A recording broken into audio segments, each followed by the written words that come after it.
Hey, welcome. And as you can see, today we're talking about Stanley Kubrick's beautiful 1975 film, Barry Lyndon.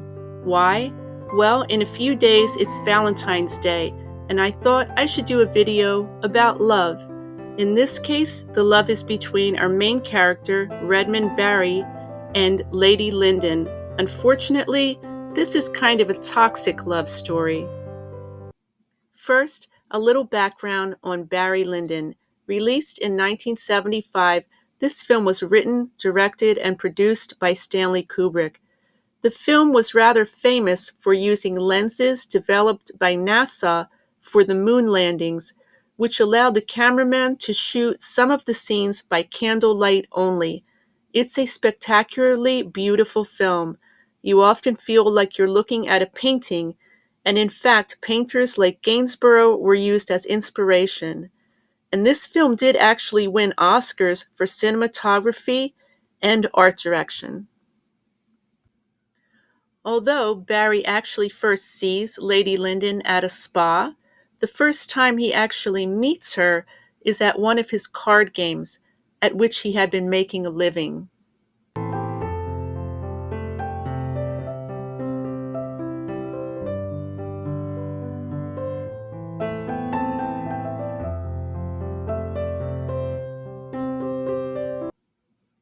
She's a beautiful lady who is obviously attracted to him, but his intentions aren't really honest from the start.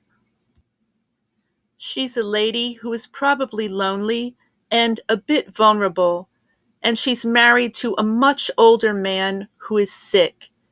Barry makes her think she's being romanced and that he's in love with her, but he really just wants her money and position for himself. Well, as you can see, her sick husband, Sir Charles, has died because finally, now she is going to marry Redmond Barry, both of them dressed in white, in a surprisingly solemn and religious ceremony. The next scene, in which they are riding home in a carriage, is one of the most memorable scenes, but as you can see, he actually blows smoke in her face. He's so disrespectful to his wife. It really shows the direction this relationship is going.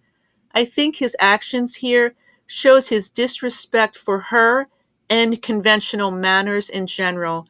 I also think he's very jaded of life by this point, though I'm not trying to make excuses for him. The next sequence is almost wholesome, as we see Barry and Lady Lyndon have had a baby, a son. But almost immediately, while his wife is recovering, he's off cheating with multiple different women. It's an odd contrast. In our next shots of Lady Lyndon in the bath, you can see she's getting depressed.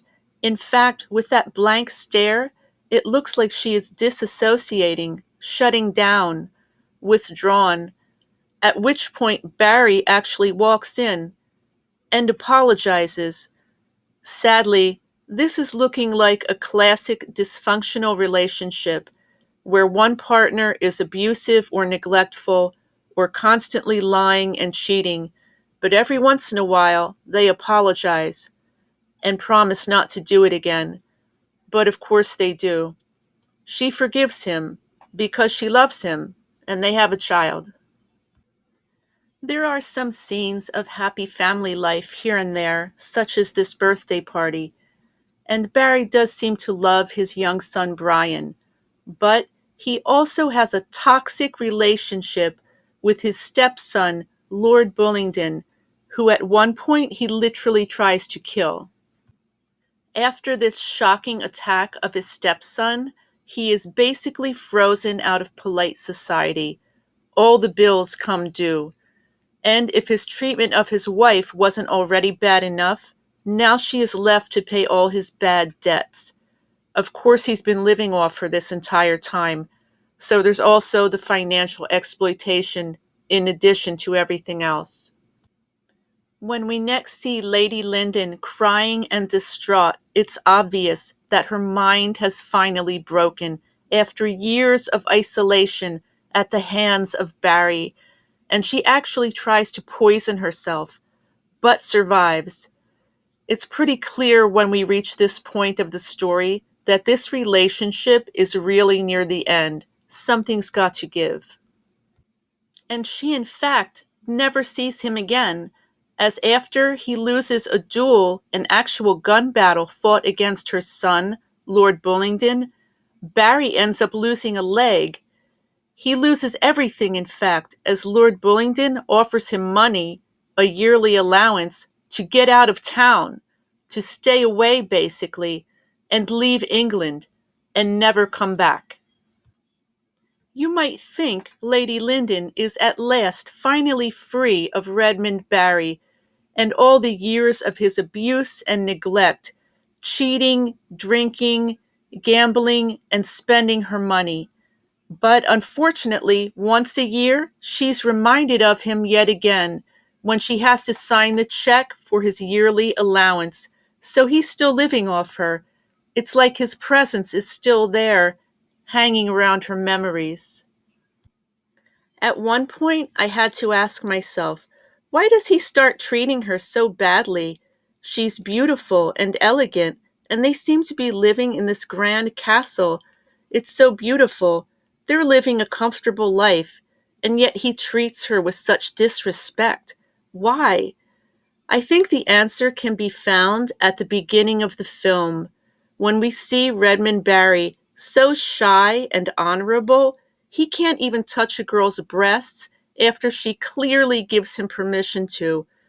But after years of rough living, hard drinking, numerous women and schemes, and the life among the card players and degenerate gamblers, Barry has just changed. He's lost his pure heart, the pure heart he had for the girls at the start of the story.